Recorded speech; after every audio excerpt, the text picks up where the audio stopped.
एक टैबलेट को खाने से लेकर उसको देखने तक का पूरा हुलिया बताओ कैसा दिखता है? वो ब्लैक एंड व्हाइट दिखता है और ब्लैक एंड व्हाइट मतलब कलर दिखता है, कलर दिखता है और उसके अंदर भी छोटे छोटे दाने, छोटे दाने ग्रेन्यूल्स दिखते हैं। और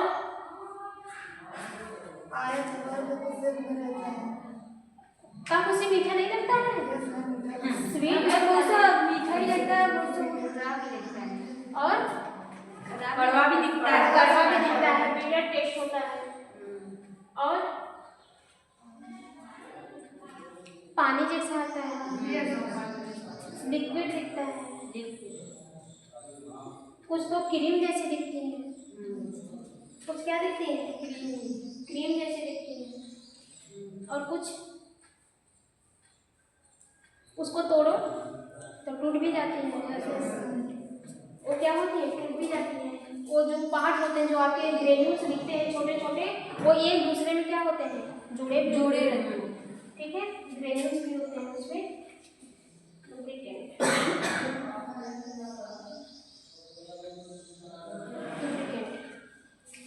दवा का जो ऊपर वाला पार्ट होता है उसमें आप देखेंगे कि mg में लिखा रहता है, mg 500 mg पर लेके 300 mg 400 mg ऐसे लिखा रहता है, ऐसे ही लिखा रहता है ना। तो mg की क्वांटिटी पता है पिंकी? mg इतना बड़ा होगा ना, mg मतलब मिलीग्राम की होता है। मिलीग्राम कितना होगा? हल्का सा ये होता है, नहीं ये होता है, या फिर इतना होता है, इससे ज्यादा नहीं होगा। mg की साइज इतना ही होती है और जितनी भी दवा आती है आपकी mg में आती है, लेकिन जो टैबलेट होता है उसकी साइज इतनी बड़ी होती है और है वो कितने में? mg में है, सिर्फ वो इतना है। क्या केयरफुली सुनिएगा, जितने भी मार्केट में दवा आती है, पहले तो जो आपकी मेडिसिन होती है, कौन सी मेडिसिन, जो मेडिसिन होती है ना, ये आपकी इसकी क्लास होते हैं, बहुत टाइप की होती है। कुछ मेडिसिन आपके ठोस होती है जिसको हम लोग सॉलिड मेडिसिन के नाम से भी जानते हैं, सॉलिड डोजेज फॉर्म। ये जो डोजेज फॉर्म होता है मेडिसिन को ड्रग के नाम से भी जाना जाता है, डोजेज फॉर्म के भी नाम से जाना जाता है और आपका मेडिसिन के भी नाम से जाना जाता है। जो आप मेडिसिन खाते हैं उसका बहुत सारा नाम होता है। ड्रग्स, फार्मेसी वाले ड्रग्स चिल्लाएंगे, नर्सिंग वाले मेडिसिन के बारे में चिल्लाएंगे, ठीक है।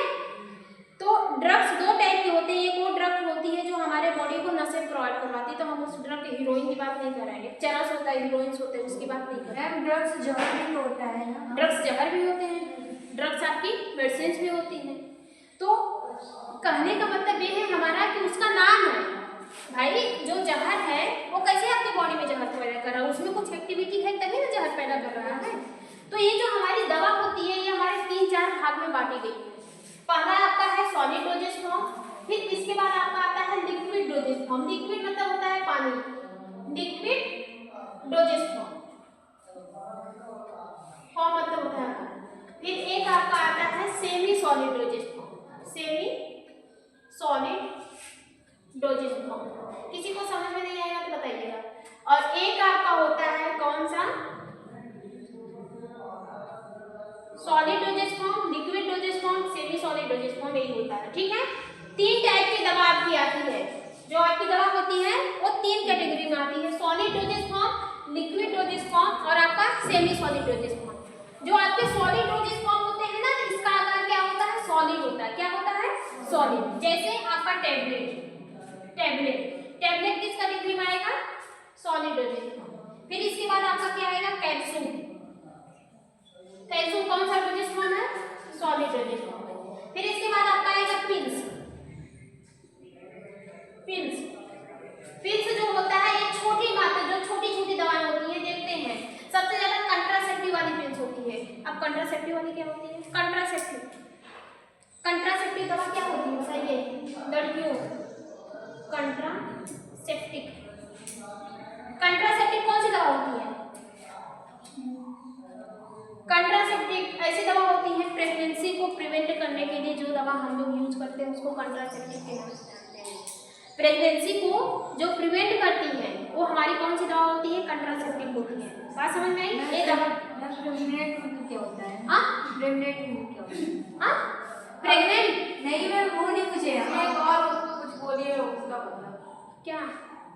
प्रेगनेंसी को प्रोटेक्ट करने के लिए, वो नहीं, आप प्रिवेंट करने के लिए। प्रिवेंट मतलब होता है बचाना। प्रेगनेंसी को बचाने के लिए मतलब एक ह्यूमन जो एक मेल फीमेल्स होते हैं, मेल तो होते नहीं है, फीमेल जो होती हैं वो प्रेग्नेंट ना हो उसको प्रोटेक्ट करने के लिए, उसको बचाने के लिए जिस दवा का यूज करते हैं हम लोग, वो कौन सी दवा कहलाती है? कंट्रासेप्टिव। फिर से बोलिए कंट्रासेप्टिव। कंट्रासेप्टिव में आपका मादा डी आएगा, मादा डी आएगा। एक एडवांटेज 72 होता है, नाम सुनी होगी, एडवांटेज 72। एडवांटेज 72, लेकिन इसका मिसयूज भी होता है, बहुत तेजी से मिसयूज होता है एडवांटेज 72। लेकिन एडवांटेज 72 इसलिए बनाई गई थी क्योंकि पहले के जमाने में हमारे भारत में बहुत ज़्यादा रेपिस्ट होते थे। पहले जमाने में हमारे भारत में, अब तो रेपिस्ट की संख्या कम हो गई, लेकिन अभी भी हो जाता है, अभी भी कहीं ना कहीं इतना घिनौना केस देखने को मिल ही जाता है। तो जो लड़कियां होती थी ना, लड़कियों को कंट्रासेप्टिव 72 ये दिया जाता है, एडवांटेज 72। एडवांटेज 72 एक ऐसी पिल्स होती है जो प्रेगनेंसी को बचाती है, मतलब कि जो स्पर्म होते हैं, कौन सा स्पर्म जो होते हैं उसको खत्म करती है। ये सेफ्टी के लिए ये दवा बनाई गई थी, लेकिन आज के जमाने में इसका मिसयूज होता है, बहुत तेजी से होता है। बात समझ में आ रही है? तो एडवांटेज 72 की खोज इसलिए हुई थी कि बहुत सारी ऐसी लड़कियां थी जिसका रेपिस्ट हो जाता था, प्रेग्नेंट हो जाती थी, उनकी लाइफ खराब हो जाती थी। अब भाई कोई तो शादी करना नहीं चाहेगा, बहुत सारी ऐसी चीजें देखने को होती है ना, एक उससे मिलिए ना, उसकी दर्द की मतलब हम बयान नहीं कर पाते हैं, हम कोई भी नहीं कर पाएगा, ठीक है? वह उसकी लाइफ ही खराब हो जाती है लड़की की। अगर समझदार कोई आदमी मिल गया तो ठीक है, नहीं तो फिर लाइफ तो खराब है। तो वो प्रेग्नेंट ना हो इसलिए उसको एडवांटेज 72 दिया जाना चाहिए, नाजायज फायदा नहीं उठना चाहिए। मैम प्रेग्नेंट ना हो तो देना चाहिए। देखो ये क्या होता है ना कि ये जो स्पर्म होते हैं भाई, प्रेगनेंसी किससे होती है? फर्टिलाइजेशन से होती है। प्रेगनेंसी किससे होती है? फर्टिलाइजेशन से होती है। जब फीमेल का एक आपस में मिलता है क्या, एक और आपका मेल का स्पर्म,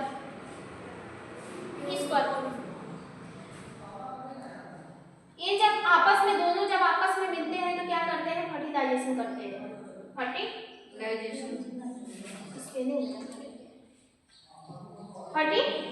करते हैं। फर्टिलाइजेशन में क्या बनता है? जाइगोट बनता है। जाइगोट से क्या बनते हैं? एक ह्यूमन बॉडी बनती है।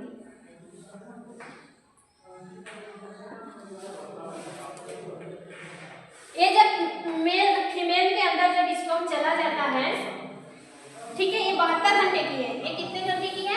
72 घंटे की है। कभी कभी रेपिस्ट केसेस मिलने में 1 दिन लग जाते हैं, 2 दिन लग जाते हैं, तो डॉक्टर उसको क्या दे देता है? एडवांटेज 72 दे देता है। एडवांटेज 72 घंटे में अगर उसको दे दिए, 72 घंटे में मतलब 3 दिन तक ये दवा खा सकती है। कब इसको अगर आपके उस महिला के बॉडी में गया है तब, ठीक है, तो क्या होता है? प्रेगनेंसी को नहीं होने देता है, वही फर्टिलाइजेशन की प्रोसेस को खत्म कर देता है। भाई हो क्यों रहा है? इसी से हो रहा है। स्पर्म को क्या करता है? मार देता है। जब स्पर्म मर जाएगा तो वो अगर फर्टिलाइजेशन भी कर दिया, मान लीजिए 3 दिन बाद दवा दे रही है, फर्टिलाइजेशन भी अगर हो गया तो इसी को क्या करता है? तोड़ देता है। उसी को क्या करता है? तोड़ देता है। और एक ह्यूमन बॉडी का निर्माण किससे होता है? जाइगोट से ही होता है। सबसे पहला अगर कोई स्टेप आता है एक बच्चे का बनने का तो क्या होता है? जाइगोट ही होता है। वो इसी को ही तोड़ देता है। जब यही नहीं रहेगा तो आगे की प्रोसेस होगी ही नहीं। इतनी बात समझ में आई कि नहीं आई सबको? तो कंट्रासेप्टिव ऐसे बहुत सारी और बहुत सारी होती है। कॉपर क्या होती है? कॉपर टी एक ऐसी मेडिसिन होती है, ये मेडिसिन नहीं होती है, ये हमारे इंस्ट्रूमेंट होते हैं। क्या होते हैं? इंस्ट्रूमेंट होते हैं। ये शादीशुदा औरतें प्रेगनेंसी से प्रोटेक्ट करने के लिए यूज करती हैं। इसको बॉडी के अंदर इंसर्ट किया जाता है। क्या किया जाता है? बॉडी के अंदर एक टी शेप का रहता है। किस शेप का रहता है? टी शेप का रहता है। इस पे ऐसे ऐसे छोटे छोटे क्या लगे रहते हैं? कॉपर लगे होते हैं। क्या लगे रहते हैं? कॉपर लगे होते हैं। ठीक है, कॉपर की तार लगी होती है।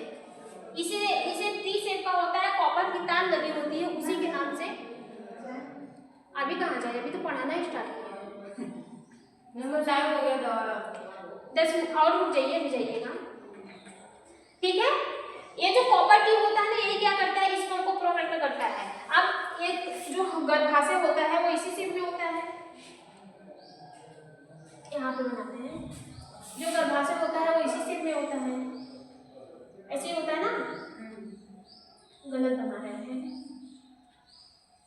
ऐसे ही होता है, ऐसे ही होता है।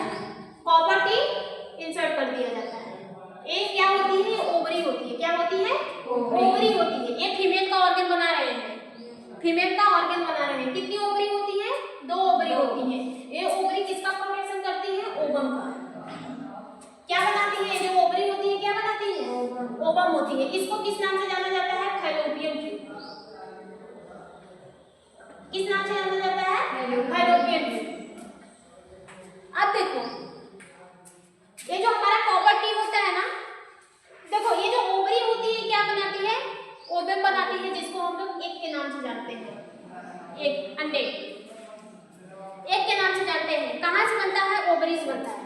फर्टिलाइजेशन ओवरी में नहीं होता है, फर्टिलाइजेशन कहाँ पे होता है, फैलोपियन ट्यूब में होता है। यहाँ से स्पर्म जाता है, यहाँ से एग निकल कर आता है, फर्टिलाइजेशन यही में होता है, और यही में क्या बनता है, जाइगोट बनता है। ठीक है, यहाँ पर गद्देनुमा संरचना होती है। क्या होती है, गद्देनुमा संरचना होती है, जो किससे बनती है, ब्लड से बनती है। किससे बनती है, ब्लड से बनती है। एक आते हैं पीरियड्स। पीरियड्स क्यों होते हैं, क्यों होते हैं, वो ब्लड खराब हो जाता है, फिर बना जाता है। वो ब्लड खराब हो जाते हैं, वो ब्लड खराब हो जाते हैं। वो पहले तो अपना क्या बनाते हैं, एक शेप बनाते हैं, गद्देनुमा एक क्या बोलते हैं, संरचना अपनी बनाते हैं। अगर स्पर्म आ गया तो ठीक है, वहाँ पे फर्टिलाइजेशन हो गया। फर्टिलाइजेशन के बाद क्या होता है, फर्टिलाइजेशन अगर हो गया तो वो आपका जो वेट्स होता है ये टूटता नहीं है। अगर उसको नहीं मिलता है तब वेट्स आपका टूट जाता है, जो आपके पीरियड्स के रूप में बाहर आते हैं।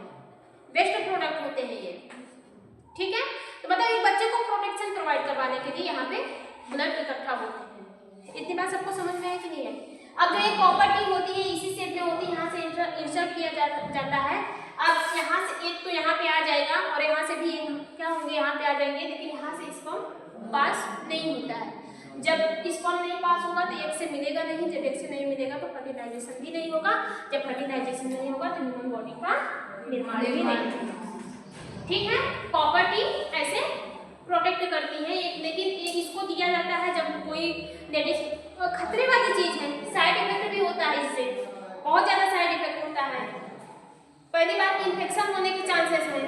यहाँ पे हमारे कॉपर टी होते हैं, इन्फेक्शन भी तो हो सकता है, इन्फेक्शन भी तो हो सकता है। और एक जो पिल्स आती है उसको टाइम टाइम से खाना पड़ता है, ऐसे करके होती है, ऐसे ढेर सारे पिल्स उसमें दिया जाता है, उसको टाइम टाइम से खाना पड़ता है। उसमें निशान बना दिया जाता है, इसको खाना है, इसको खाना है, फिर इसके बाद इसको खाना है, इसको खाना है, ऐसे करके आते हैं। कभी देखना पिल्स जो यूज होती है, ये तो खत्म हो गया। पिल्स देखना, हॉस्पिटल में जाना तो ये सब चीजें आपके काम की है, देखना चाहिए। ये जो वैक्सीन होती है, देखो हर एक चीज का साइड इफेक्ट होता है। अगर कोई भी चीज आपको फायदा कर रही है तो कहीं ना कहीं वो नुकसान भी करती है। बात समझ में आ रही है कि नहीं आ रही है, वो कहीं ना कहीं आपकी बॉडी में नुकसान भी करती है। तो इसका भी साइड इफेक्ट होता है, इसका भी साइड इफेक्ट होता है, थोड़ा बहुत साइड इफेक्ट दोनों का देखने को मिलेगा आपको। इसको ऐसे निशान बना दिया जाता है, इसको आपको उसी टाइम पे खाना है, 1 दिन बाद 2 दिन बाद। अगर गैप हुआ, अगर इसमें से मान लीजिए 4 टैबलेट आप खा ली, 1 टैबलेट भूल गई, तो इन चारों का कोई महत्व नहीं रहेगा। जो आप पहले खा ली है उसका कोई महत्व नहीं रहेगा। बात समझ में आ रहा है कि नहीं आ रहा है? तो ये डॉक्टर के हिसाब से दिया जाता है, और उनके बताए गए नुस्खे पर ही सब लोग इस टैबलेट को खाती हैं। बात समझ में आया कि नहीं आया? तो ये तो हमारी हो गई कंट्रासेप्टिव की बात, कंट्रासेप्टिव। चलते हैं टॉपिक में। जो सॉलिड में दिखते हैं, जो आपके सॉलिड पदार्थ में दिखते हैं उसकी बात कर रहे हैं। जो इधर सॉलिड, जो ठोस हो, ठोस की बात समझ रहे हैं। ठोस, जो ठोस होती है वो हमारे किसमें आती है, सॉलिड को जिस फॉर्म में आती है। फिर इसके बाद आपका कौन सा होता है, लिक्विड होता है। लिक्विड पानी, पानी जैसा जो दिखता है। अब पानी जैसा क्या क्या दिखता है, जो आपका सिरप होता है, एक आपका इमल्शन होता है,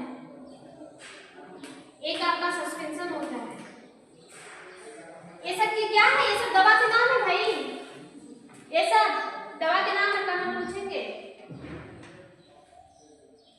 कम से कम दवा का नाम तो पता होना चाहिए। तो जो लिक्विड टाइप के दिखते हैं ना, वो किसमें आते हैं? आपके लिक्विड डोजेज फॉर्म में आते हैं। जैसे जो सिरप है, सस्पेंशन है, इमल्शन है, ये पानी नुमा दिखते हैं, ये आपके किसमें आते हैं? लिक्विड डोजेज फॉर्म में।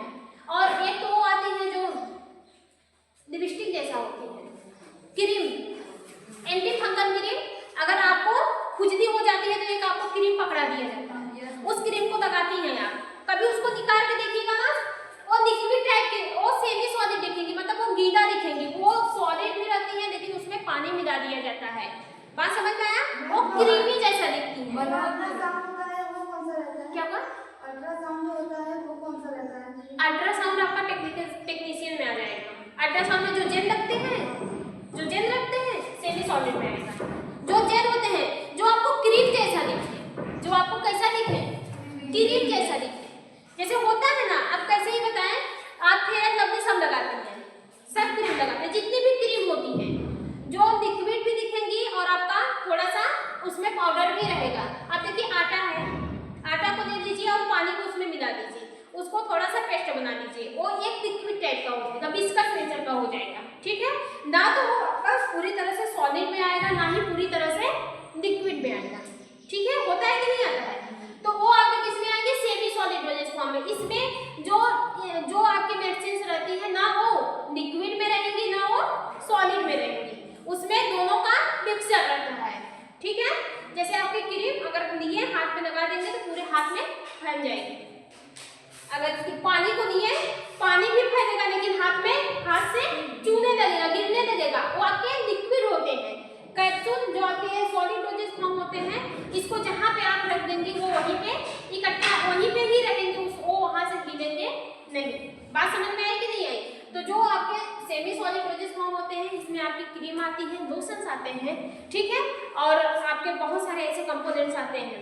लिपस्टिक, एक आपकी सपोजिटरी होती है, सपोजिटरी आती है, ट्रेप वो आती है, वो आपके सेमी सॉलिड में आती है। एंटी फंगल क्रीम, जो क्रीम आपको जैसे खुजली हो जाती है, खुजली खास हो जाती है ना, उसमें भी डॉक्टर एक क्रीम दे देता है, लेके जाइए लगाइए, वो आपके किस में आएगा? सेमी सॉलिड में आएगा। जो सपोजिटरी होती है, सपोजिटरी, ये हमारे एनान जैसी होती है, एनान जैसी होती है। एक तो एनान जैसी होती है, एक पेन किलर होता है, एक आपका एंटीपायरेटिक होती है, एंटीपायरेटिक। कोई जाता है तीनों टॉपिक में? जो एनान जैसी होती है, ये ऐसी दवा होती है जो पेन को रिलीव करती है। किससे? जो पेन को ठीक करती है, ऐसी दवा को एनान जैसी दवा कहते हैं। जैसे अभी आप हॉस्पिटल में गए, कोई बोला कि एक एनान जैसी दे दीजिए, आपका पैरासिटामोल भी आएगा, डाइक्लोफिनेक भी आएगा। अभी ये दवा आउट ऑफ माइंड जाएगा, ठीक है, जो हम दवा बताएंगे आउट ऑफ माइंड जाएगा। तो बस सिर्फ आप इतना जानिए, जो एनान जैसी दवा होती है वो आपके दर्द को ठीक करती है, और जो आपकी एंटीपायरेटिक होती है, ठीक है, यहाँ पे एंटीपायरेटिक जो दवा होती है वो आपके बुखार को ठीक करती है। मतलब बुखार को ठीक करने के लिए जो दवा यूज होती है उसको एंटीपायरेटिक के नाम से जानते हैं। और आपके बॉडी में जो दर्द होता है, पेन्स होता है, उसको रिमूव करने के लिए या फिर उसको ठीक करने के लिए जिस दवा का यूज होता है उसको एनाल्जेसिक दवा बोलते हैं। बात समझ में आई? और होती है, एक आपका होता है एंटीवायरल, एक आपका होता है एंटीफंगल, एक आपका होता है एंटीबैक्टीरियल। लिख लीजिए, ये किस पे आता है? बता रहे हैं। एनाल्जेसिक जो पेन को रिमूव करती है, एंटीपायरेटिक जो बुखार से रिलीफ दी जाती है, फीवर। देखिए, जो पेन को क्या करती है? रिमूव करती है। रिमूव मतलब भगाना। जो पेन से राहत दिलाती है उसको क्या बोलते हैं? एनाल्जेसिक। जो फीवर को कम करती है उसको एंटीपायरेटिक। और जो इतना लिखित बता रहे हैं, जो आपका एंटीवायरल होता है, एंटीवायरल ऐसी दवा होती है आपके बॉडी में जब वायरल इन्फेक्शन होते हैं, वायरल इन्फेक्शन। अब वायरल क्या होते हैं? जैसे कोविड-19 को चला था, रक्त हल्का मचाया था, और जाओ हमारे जैसा कोई है ही नहीं, ना, ऐसा इतना ताकतवर बन गया ना कि सबको घर में बंद कर दिया था। तो उसको ठीक करने के लिए जिस दवा का यूज करती है उसको क्या बोलते हैं? एंटीवायरल। बात समझ में आया? हो गया सबका? नहीं मैम। देखिए इसके बाद आपका कौन सा आता है? Anti fungal. अभी बाद में लिखिएगा, सुन लीजिए। जो एंटीवायरल होता है ये हमारे वायरल इन्फेक्शन को खत्म करता है। वायरल इन्फेक्शन को ठीक करने के लिए जिस दवा का यूज करते हैं उसको किस नाम से जानते हैं? एंटीवायरल। एंटीवायरल ऐसी दवा होती है जो वायरल इन्फेक्शन को ठीक करती है। मींस कि आपके बॉडी में वायरल इन्फेक्शन होते हैं उसको ठीक करने के लिए जिस दवा का यूज करती है उसको किस नाम से जानते हैं? एंटीवायरल। अब जैसे आपका एग्जाम्पल की बात करें तो जैसे सर्दी जुकाम बुखार होता है, सर्दी जुकाम बुखार होता है कि नहीं होता है? तो जो वायरल इन्फेक्शन सर्दी किससे होती है? वायरल से होती है, कभी कभी बैक्टीरिया से भी हो जाती है।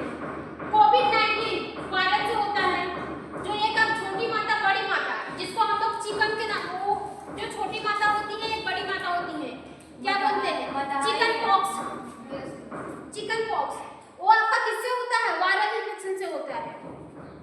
कभी कभी आप देखते हैं आपके बॉडी में ना बॉयल्स हो जाते हैं। क्या होते हैं? बॉयल्स हो जाते हैं। ये भी किससे होता है? वायरल इन्फेक्शन से होता है, बॉयल्स। अब बॉयल्स क्या होते हैं? एक तो खुजली होती है, एक बॉयल्स होती है। अब बॉयल्स को कैसे पहचानेंगे? जो आपका बॉयल्स होता है ना ये आपके स्किन पे होगा लेकिन उसमें क्या भरा रहेगा? पानी भरा रहेगा, और जो खुजली रहेगा उसमें पानी नहीं भरा रहेगा। तो बॉयल्स में क्या होते हैं? एक फूट जाता है, जैसे कि अगर आप जल जाती हैं तो छालानुमा संरचना हो जाती है। तो बॉयल्स जो होते हैं वायरल इन्फेक्शन होते हैं, इसमें आपकी बॉडी में छाले छाले जैसे पड़ने लगते हैं। छोटे बच्चों में बहुत ज्यादा देखने को मिलता है। उसे थोड़ा सा भी पुश करेंगे ना उसमें से क्या निकलेगा? पानी निकलेगा। तो वो बीमारी क्या कहलाती है? आपकी बॉयल्स कहलाती है।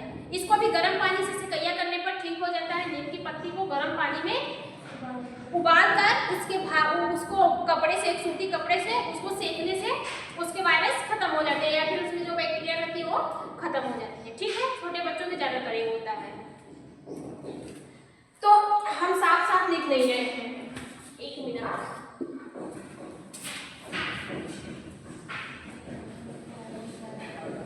दवाएं आपकी बहुत सारी टाइप की होती हैं।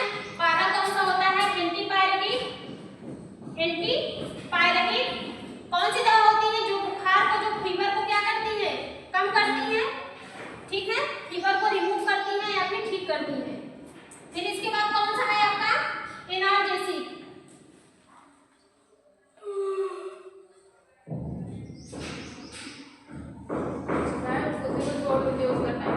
ठीक है, पूछे जाइए आप। एनाल्जेसिक। एनाल्जेसिक जो पेन को कम करती है, जो दर्द होती है ना उसको ठीक करने के लिए हम लोग जिस दवा का यूज करते हैं उसको क्या कहते हैं? एनाल्जेसिक।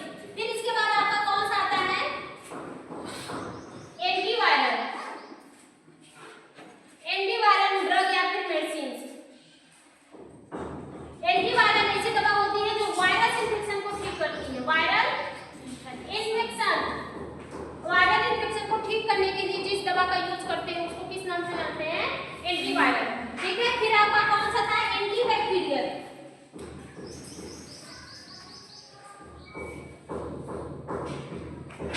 इसके बाद कौन सा है? एंटीबैक्टीरियल। आपके बॉडी में बैक्टीरियल इन्फेक्शन भी होते हैं। बैक्टीरियल इन्फेक्शन को ठीक करने के लिए बैक्टीरियल इन्फेक्शन को ठीक करने के लिए जिस दवा का यूज करते हैं उसको एंटीबैक्टीरियल कहते हैं। बात समझ में आ रही है कि नहीं आ रही? बहुत ही केयरफुली सुनिएगा।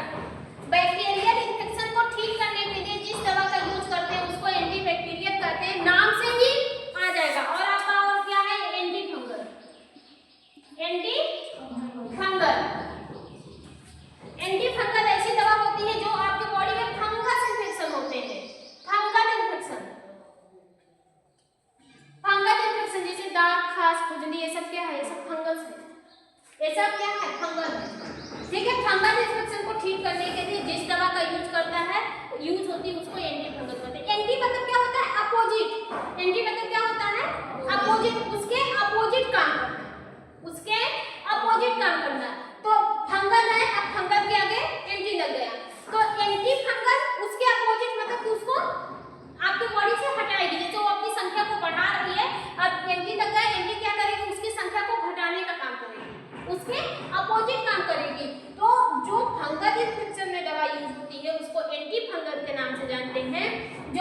बैक्टीरियल इन्फेक्शन में यूज होती है उसको एंटीबैक्टीरियल के नाम से जानते हैं। जो आपके वायरल इन्फेक्शन में यूज होती है उनको एंटीवायरल के नाम से जानते हैं। और जो दवाएं आपके दर्द को कम करती है उसको एनाल्जेसिक के नाम से जानते हैं। जो दवा फीवर को आपके बॉडी से फीवर को रिमूव करती है या फिर फीवर को ठीक करती है उसको एंटीपायरेटिक के नाम से जानते हैं। समझ में आया? ये सब डिटेल में आप किसमें पढ़ेंगे? OT, operation theatre, CMS-CD, D pharma, एक आपका है डी फार्मा। पूरा दवाइयाँ